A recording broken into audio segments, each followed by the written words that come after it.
Unit 5, Lesson 1, Solutions to Linear Systems and Solving by Graphing.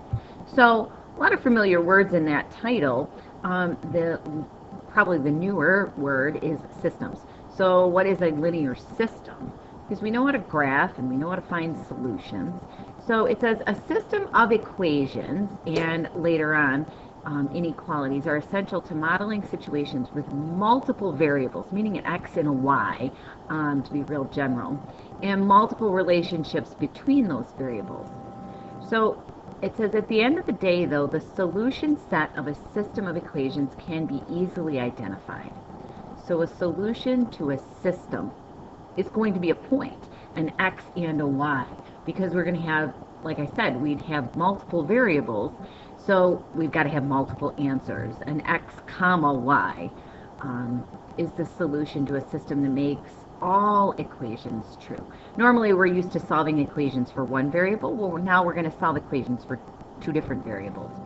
The solution set of a system is a collection of all pairs of x, y that are solutions. So what we're going to do, we're going to kind of work this unit a little bit differently. So we're going to hop over, and you guys don't have this graphed. We're going to hop over to the back page here. And it says, it is easy to understand why a method of graphing works if you understand the truth about graphs. So let's see why this is probably the best method to start with when we're solving a system.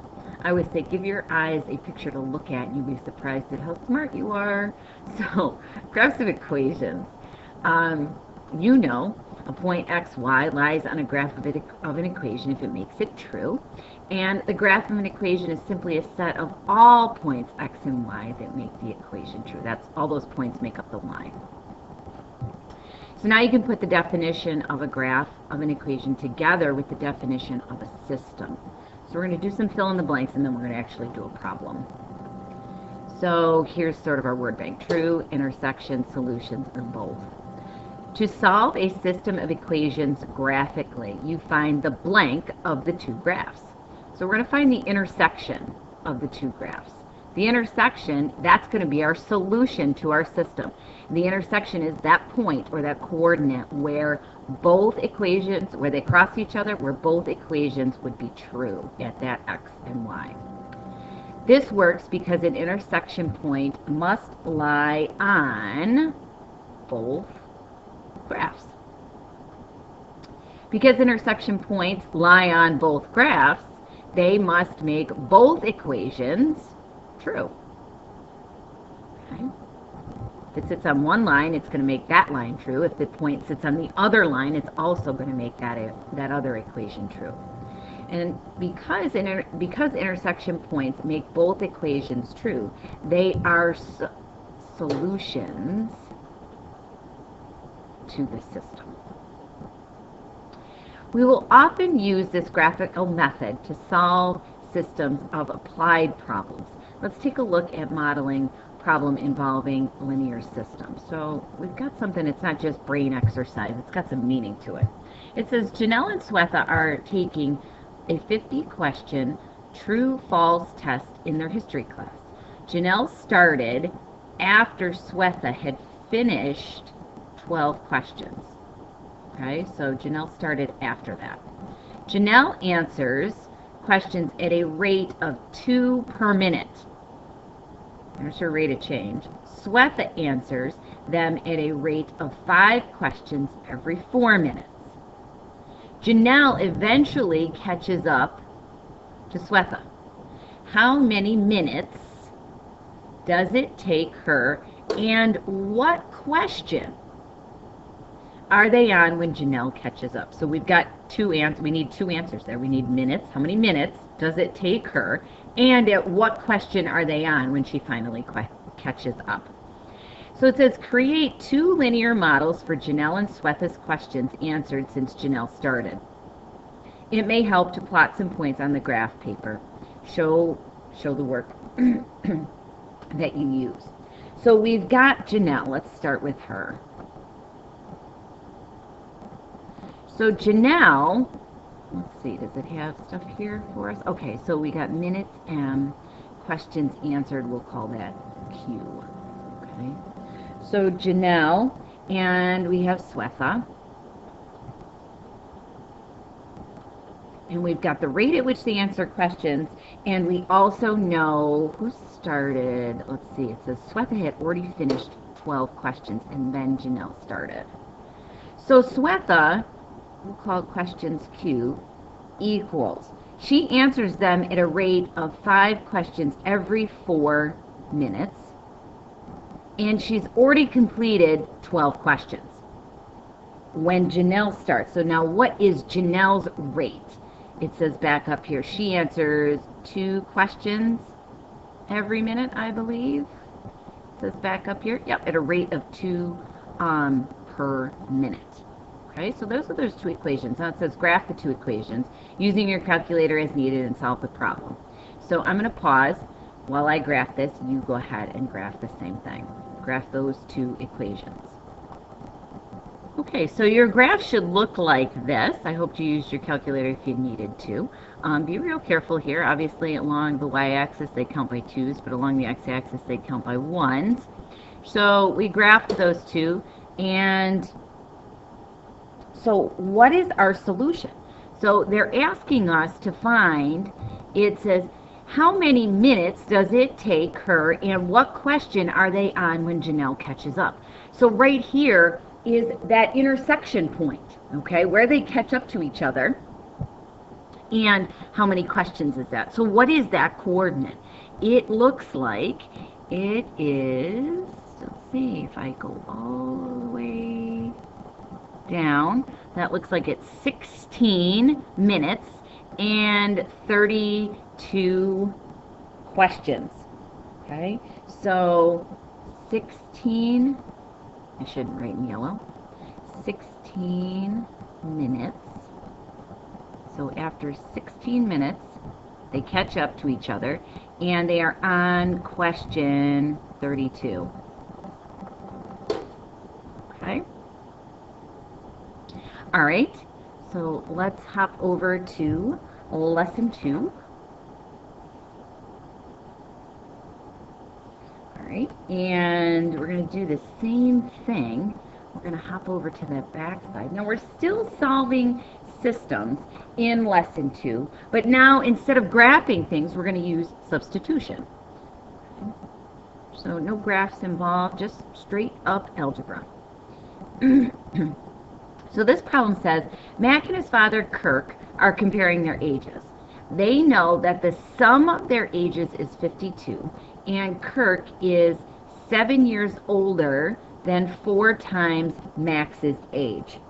Okay, 7 times older, 7 years older than 4 times Max's age.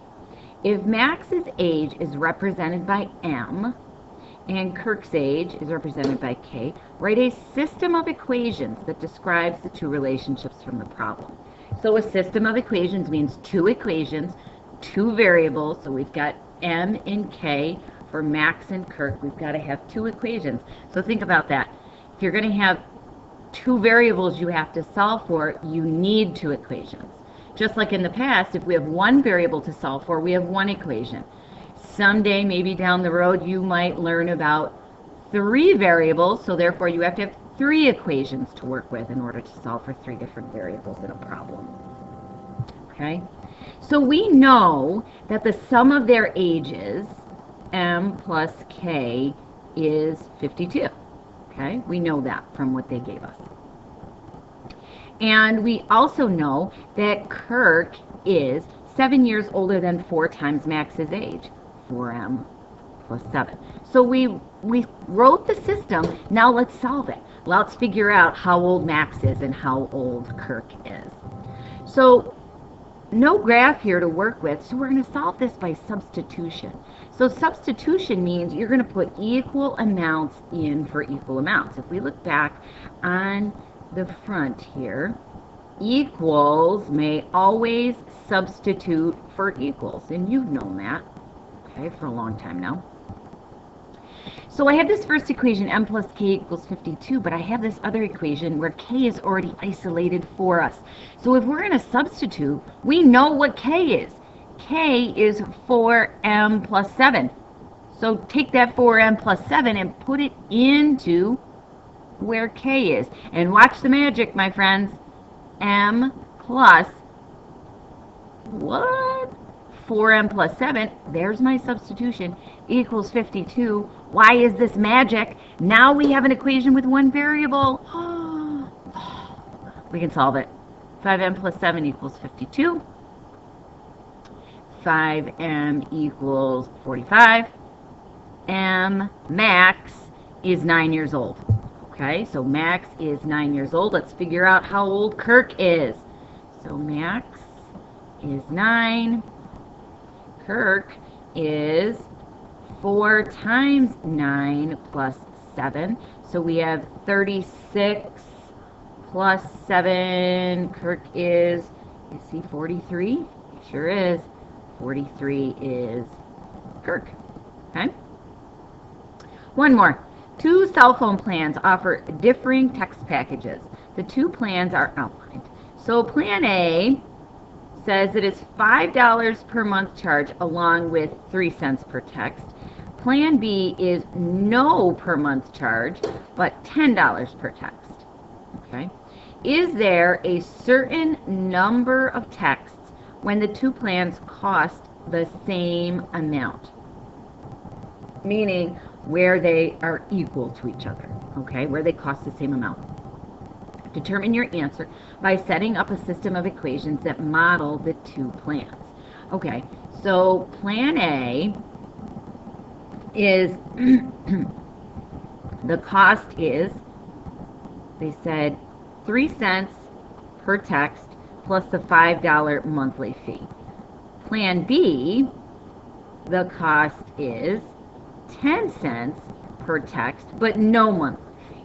So we want to know where the 2 cost the same amount, okay, where they're equal to each other. So this is another example of substitution. If C equals 0.03t plus 5, but C also equals 10 cents times the number of texts, and I'm setting them equal to each other, aren't I just putting this in for that, or in other words, that in for that? Either way, that's what's happening. There is substitution occurring when we know that C equals this or C equals that.